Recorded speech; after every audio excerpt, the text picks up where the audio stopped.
বাবা আছো? হ্যাঁ, অনেক বহুদিন পরে দেখলাম। তাই হ্যাঁ, আগে তো প্রায় পরে দেখছি। তাদের দেশে তোমরা তো এখন বাড়িতেই থাকো না, দেখবো কেমনে? এখন আমি এই রোগের জন্য 3 মাস যাবৎ ভুগতেছি। অনেক চিকিৎসার পরেও কোনো উপকার পাইতেছে না। 21-22 সালে হলে আমার প্রসব ইনফেকশন ছিল। ও, এটা জটিল অবস্থা ছিল 21 সালে। পুরো কি চিকিৎসা করছেন? হ্যাঁ, 21 সালে বক্সিগঞ্জ হাসপাতালে আর 22 সালে মধুপুর হাসপাতালে ছিলাম।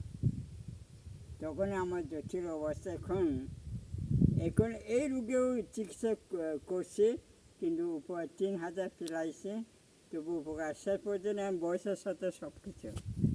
বয়স হয়েছে না? আর বয়স হলে তো এখন আমার বয়স চলে 62 বছর। ওই যে আমার জেঠো, ওই যে হাজি, হ্যাঁ, জান না পড়ে গেছে, আর বিছনাতে উঠতারে না। আর তা তো হবেই সবাই। খার বাগে কি আছে জানি না, একমাত্র মালিক গোলাম জানে। মুস্তফা, ওই যে জিমের বাপ, হ্যাঁ হ্যাঁ হ্যাঁ বিছনাতে উঠতার না, খাওয়া ঠিক আছে আবার। হ্যাঁ, বুঝছি। তোমরা তো বাড়িতে থাকো না, কিন্তু আমি তো এই কয়েকদিন তো দেখতাম শয়তান বাজার যত চালারের দোকান থেকে হ্যাঁ, জিনিস কত খাত আনতো, এখন দেখছি না।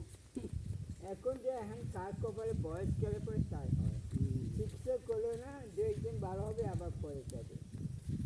যে পর্যন্ত চিকিৎসা করবেন বিচার হবে না, সে পর্যায়ে থাকে। আমি অনেক বুড়া বোন দেখে ব্যাপারে দেখতেছি। আসলে আলাদা